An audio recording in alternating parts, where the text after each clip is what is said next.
Hello everyone, welcome to today's tutorial on the poem Blessing by Imtiaz Dharker, which is a moving poem about the importance of water to a community.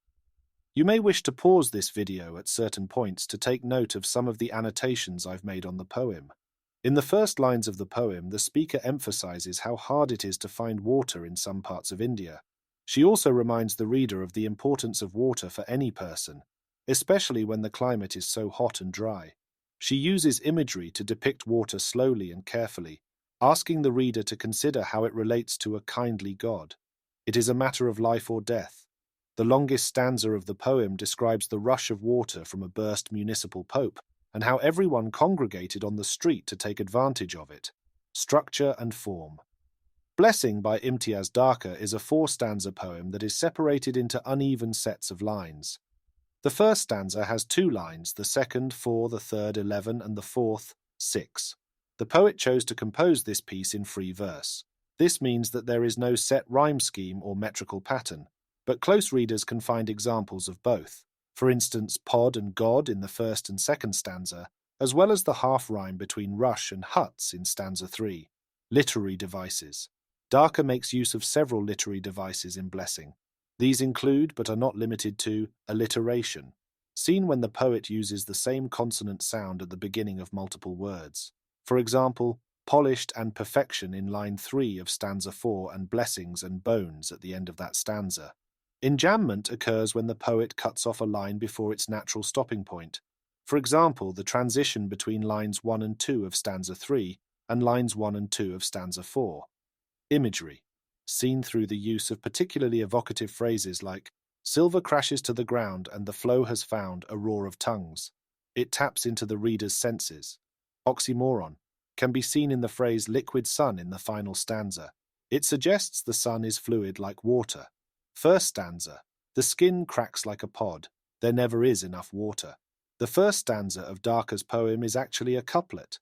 This is an important point to notice for the reason that it conveys the fundamental and concentrated message of deficiency to the reader. Dharker is initiating the poem by grabbing the reader's attention to communicate an essential message. People are desperately suffering for the reason that there is never enough water. She starts this poem titled Blessing by demonstrating the absence of it.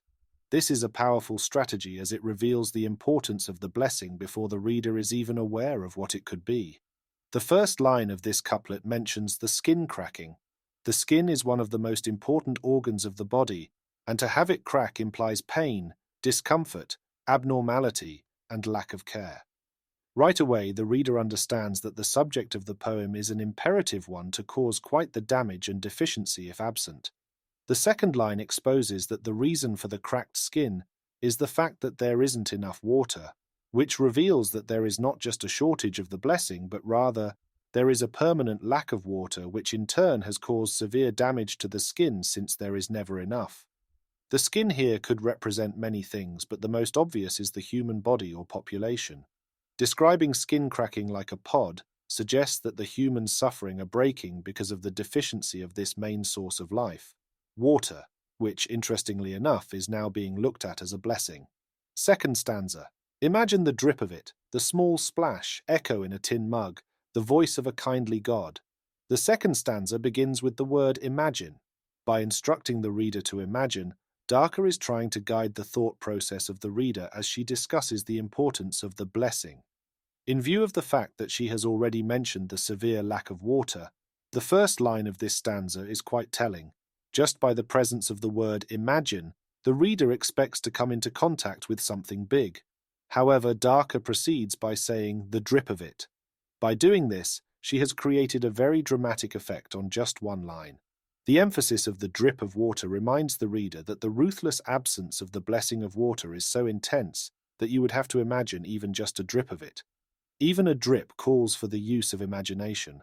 That is how extreme the situation is. Line 4 of the poem continues to emphasize the use of the reader's imagination to access a small splash of this water. By moving from the drip to a splash, Dharker emphasizes the dramatic effect of a simple drop of water in slow motion.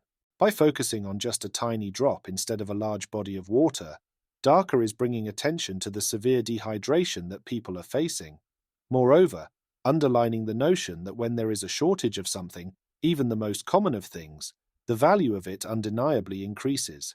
In line 5, Dharker gives emphasis to the fact that the splash of water is in a tin mug. This is significant because an empty tin mug would cause a louder echo, drawing attention to the reality of how empty it is. Line 6 continues to accentuate the scarcity of water by claiming that the ordinary drip of water in a tin mug is equivalent to the voice of a kindly God. Water is as much a blessing to the people who are desperately in need of it as the blessing of hope a kind God gives to those who have lost everything. Third stanza. Sometimes the sudden rush of fortune. The municipal pipe bursts, silver crashes to the ground, and the flow has found a roar of tongues. From the huts, a congregation. Every man, woman, child for streets around butts in with pots, brass, copper, aluminium, plastic buckets, frantic hands. This third stanza is the longest in the poem, mainly because it discusses the abundance of the blessing instead of its lack. It is significant that the stanza discusses abundance, yet starts off with the word sometimes, because it communicates to the reader that the case of the blessing being showered upon the people is merely on occasion. Line 7 carries on to depict a sudden rush. After the imagery of a single drop echoing in a tin can, the vision of a sudden rush is refreshing. Line 8 describes a public pipe bursting. This is important since it involves the community, which the reader assumed was suffering because of their skin cracking. Illustrating a gush of water that bursts the community pipes, the reader realizes this is where the blessing finally steps into the picture. By having the first two stanzas focus on the lack of the blessing, water, and portraying the consequences of its deficiency, the reader thoroughly understands why the water is such a blessing and appreciates its arrival in this stanza. Line 9 describes how intense the water or blessing is when it finally arrives, demonstrating the notion that when it rains, it pours, literally in this case.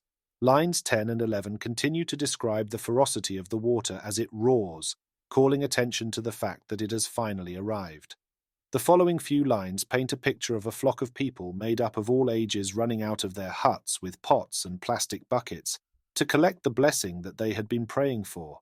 Dharker heavily implies that they had been praying for this blessing by calling the gathering of people a congregation. The final line of this stanza contains two words, frantic hands. Here, Dharker provides such elaborate and specific detail to connect the reader to the characters as they become nearly hysterical due to the miracle of witnessing such a blessing after so much anguish. Fourth stanza. And naked children screaming in the liquid sun, their highlights polished to perfection, flashing light, as the blessing sings over their small bones. The poem's finishing stanza concludes with the depiction of joy, whilst maintaining the undertones of suffering to remind the reader that the blessing truly was a blessing for these people. The stanza begins with the image of naked children to underline the poverty and hardship the lack of water had caused. It also implies that the community lacks other blessings, wealth. Line 19 begins with the word screaming, again suggesting misery and affliction but implying happiness as the line continues towards the positive light of the liquid sun. Liquid sun here could mean two things. First, it could be that this is a metaphor for the water they are rejoicing in, for the reason that the sun is a crucial necessity of life that signifies a new beginning, and which is exactly what this eruption of water was for them, a necessity that signified the new beginning of life with the blessing of water. Secondly, it could mean that they were dancing and screaming in the water that was reflecting the sun, turning it into a liquid sun. Line 20 paints an interesting picture, their highlights polished to perfection, entailing that the main parts of their bodies, their highlights, were being bathed, washed, and cleansed perfectly in this rush of water which was washing away their distress. The word blessing, which holds high importance as it is the title of the poem, is finally mentioned in the final two lines of the poem. Dharker is reminding the reader at the end of this poem that it is important to remember that water is a true blessing for these people and this community because they were deprived of it, and by concluding the poem with the word small bones, she stresses the notion that they are not rid of all their problems as they seem to be lacking in proper nourishment as well. By ending in this manner, she is bringing the reader's attention to the fact that even if the community has received this one blessing of water, they are in need of many more. I hope this video has provided you with a better understanding of the poem, its key themes and ideas, as well as some of the language and structural features. If you have found this video to be useful, please like and comment and perhaps share with your friends. Please also subscribe for similar content. See you in the next one.